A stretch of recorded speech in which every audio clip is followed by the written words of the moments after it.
بسم الله الرحمن الرحيم. الحمد لله رب العالمين، والصلاة والسلام على سيد الأنبياء والمرسلين محمد بن عبد الله الأمين وعلى آله وأصحابه وأزواجه وذرياته وأهل بيته وسلم تسليما كثيرا كثيرا. أما بعد، أعوذ بالله من الشيطان الرجيم. بسم الله الرحمن الرحيم. قل هل يستوي الذين يعلمون والذين لا يعلمون. صدق اللہ العلی العظیم. محترم بزرگوں اور دوستوں، دینی اور ایمانی بھائیوں، اللہ رب العزت کا شکر ہے، اس کا کرم ہے کہ اس نے ہمیں اپنی بارگاہ میں آنے کی توفیق عطا فرمائی. حضرات، آج کے وقت میں سب سے اہم جو مسائل ہیں امت مسلمہ کے سامنے، وہ تعلیم کے ہیں کہ امت مسلمہ اس وقت ایک ایسے دورائے پر ہے جہاں وہ تعلیم سے دور نظر آتی ہے، اور نتیجہ یہ ہوتا ہے کہ وہ اچھے برے یا اس کے فیور میں یا اس کے خلاف جو پلان ہوتے ہیں سرکار کی جانب سے یا دوسری تمام چیزوں کی جانب سے، اس کو علم نہیں ہوتا، اور بسا اوقات اس کے خلاف پوری اسکیم پلاننگ ہو جاتی ہے. تو ایسے میں ضرورت ہے تعلیم کی، ایجوکیشن کی. قرآن کریم کے اندر بہت ہی اچھے انداز میں اس چیز کو بتایا گیا، قل هل يستوي الذين يعلمون والذين لا يعلمون، کہ جو جانکار ہیں، پڑھے لکھے ہیں، وہ لوگ اور وہ لوگ جو جانکار نہیں ہیں، پڑھے لکھے نہیں ہیں، کبھی برابر نہیں ہو سکتے. تو اس لیے تعلیم کی بڑی اہم ضرورت ہے آج کے وقت میں، تاکہ اس وقت کی جو صورتحال ہے اس کو سمجھنا آسان ہو سکے. جب ہم تعلیم کی بات کرتے ہیں تو دو چیزیں سامنے آتی ہیں، خاص طور سے مسلم سماج کے اندر. مسلم سوسائٹی میں تعلیم کے دو رخ ہو جاتے ہیں، ایک لڑکیوں کا اور ایک لڑکوں کا. لڑکوں کے تعلق سے ہم غیر سنجیدہ نظر آتے ہیں، یا تو وہ لڑکے ہی تعلیم نہیں حاصل کرنا چاہتے ہیں، یا کرنا چاہتے ہیں تو وہ اس لیول پر نہیں جا پاتے، اور نتیجہ یہ ہوتا ہے کہ وہ 15-16 سال جس وقت ان کی اچھی تعلیم کی عمر ہوتی ہے، اسی وقت وہ تعلیم کو چھوڑ بیٹھتے ہیں اور کوئی اعلیٰ تعلیم حاصل نہیں کر پاتے. اچھے اور برے کا فرق ان کو نہیں آتا. ان کو بہت ساری ایسی ٹیکنیکل چیزیں جو سماج کی ضرورت ہوتی ہے اس سے وہ ناواقف ہوتے ہیں، اور نتیجہ یہ ہوتا ہے کہ 1-2 سال کے بعد وہ پھر کسی دوسرے کام میں مشغول ہو جاتے ہیں اور وہ تعلیم سے بہت دور چلے جاتے ہیں. ایک تو یہ کیٹیگری. دوسری کیٹیگری جو ہے وہ لڑکیوں کی ہے. اس میں ہم اور زیادہ غیر سنجیدہ نظر آتے ہیں. اگرچہ ہم لڑکیوں کو تعلیم دیتے ہیں، دلواتے بھی ہیں، اچھے کالج میں پڑھاتے بھی ہیں، اعلیٰ تعلیم کے لیے بھی کمر بستہ رہتے ہیں، لیکن غیر سنجیدہ اس لیے ہم نے کہا کہ ان کی ایکٹیویٹی پر ہم نظر نہیں رکھتے. وہ کس طرح تعلیم حاصل کر رہی ہے، وہ کیا پڑھ رہی ہے، ان کے مطالعے میں کون سی چیز ہے، وہ کس کوچنگ میں جا رہی ہے، اس کوچنگ میں کس طریقے سے تعلیم ہو رہی ہے، ان کے دوست کون ہیں، وہ کن سے رابطہ رکھتی ہیں، وہ کن سے باتیں کرتی ہیں. غیر سنجیدہ، ہمیں پتہ ہی نہیں. بس یہ ہے کہ ہماری بیٹی، ہماری بچی پڑھ رہی ہے، ہماری بیٹیاں پڑھ رہی ہیں، اور نتیجہ یہ ہے کہ اس طریقے سے جو تعلیمی سسٹم آگے بڑھا ہے اس میں سدھار کے بجائے نقصان آ گیا. اس کے اندر ترقی ہونی چاہیے تھی، مزید اس کے اندر تنزلی پیدا ہوئی. اور خاص طور سے مسلم سماج میں بہت نہیں تو کچھ ضرور الحاد کا شکار ہوئی ہیں.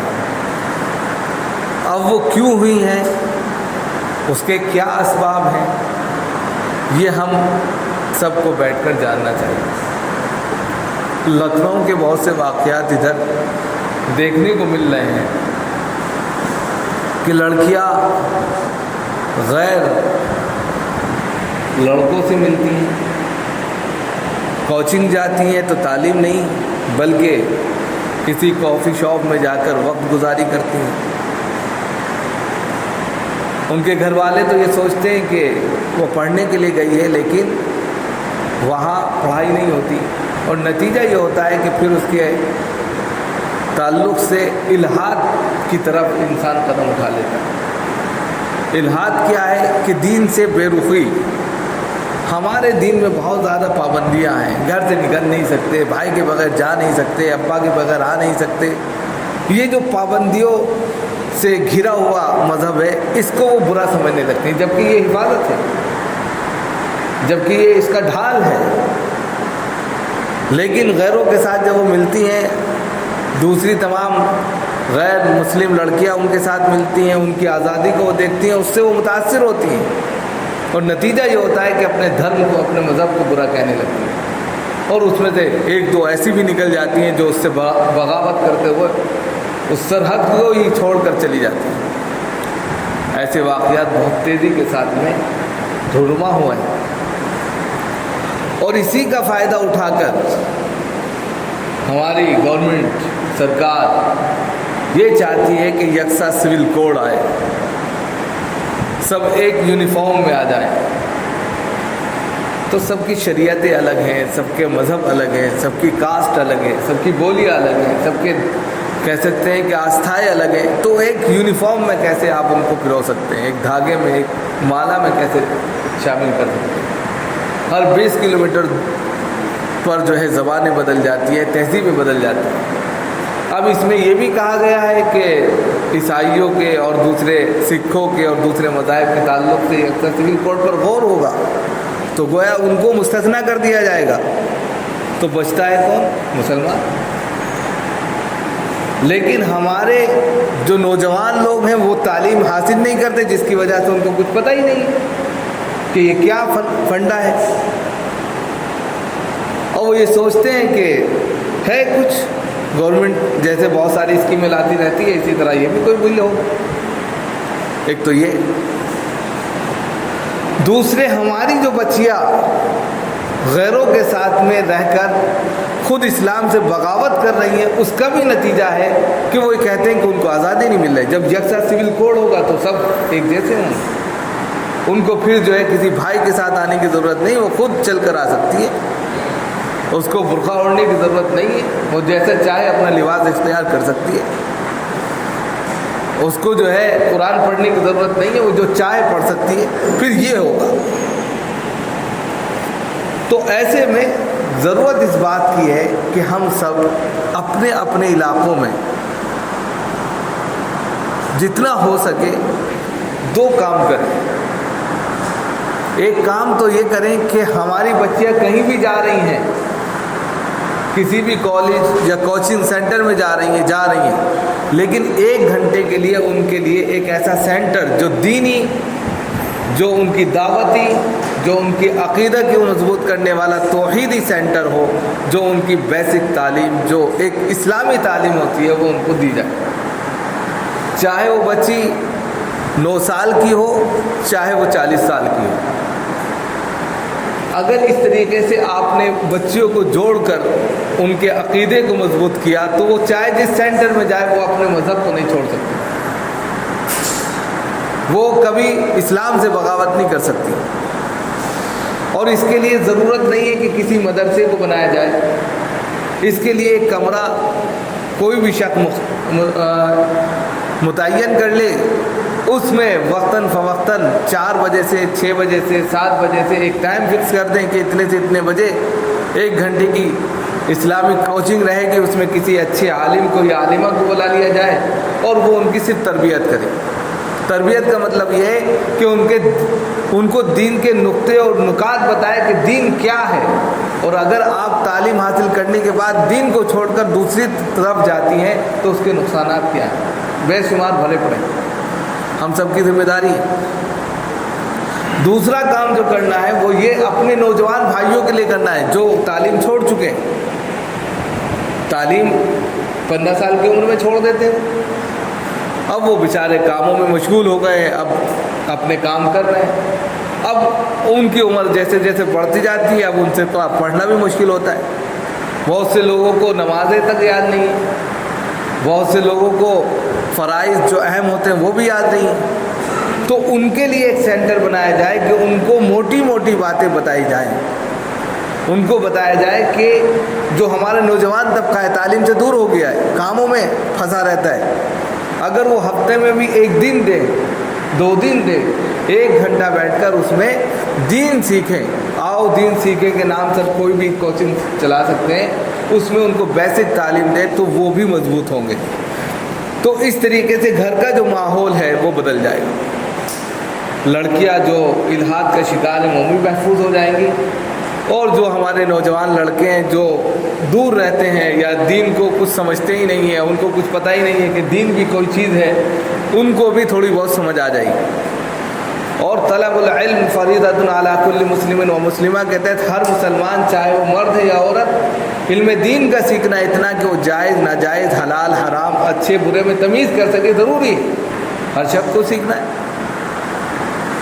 اور جب یہ چیز ہوگی تو خود بخود اگر یکساں سول کوڈ نافذ بھی کر دیا جاتا ہے، بل پاس ہو گیا نافذ ہو گیا، تو اس کا سب سے بڑا فائدہ یہ ہوگا کہ ہمارے گھروں میں دین محفوظ ہو جائے۔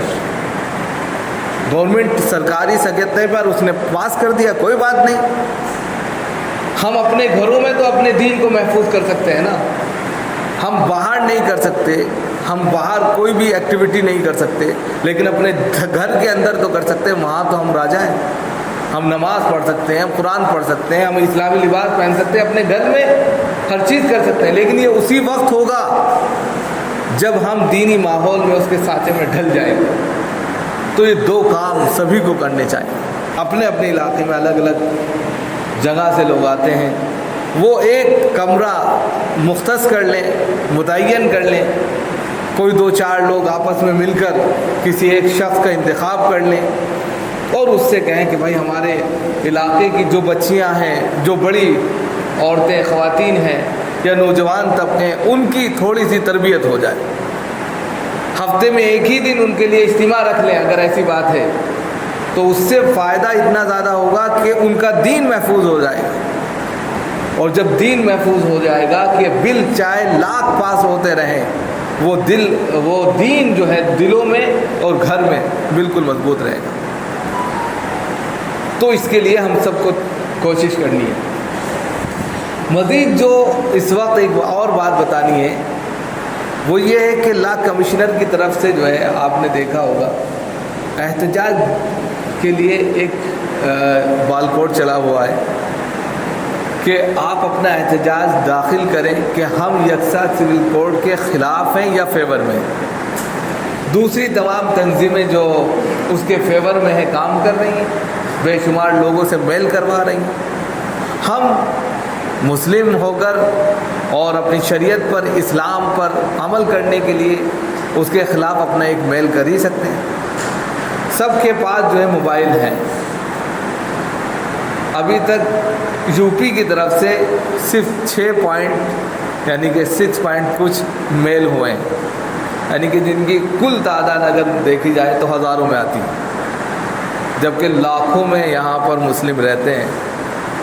ایسے میں ضرورت یہ ہے کہ اپنے موبائل سے کچھ نہیں کرنا ہے، ایک بال کوڈ ہے اس کو اسکین کرنا ہے، خود بخود آپ کا جی میل کھل جاتا ہے، وہاں نیچے اپنا نام لکھ کر اس کو سینڈ کر دینا ہے، تو اس طریقے سے وہ آپ کا میل خود بخود لا کمشنر کے پاس چلا جاتا ہے، اور وہ اس بات کی گواہی دیتا ہے کہ میں UCC یعنی کہ یونین سول کوڈ کے خلاف ہوں، اور اس طریقے سے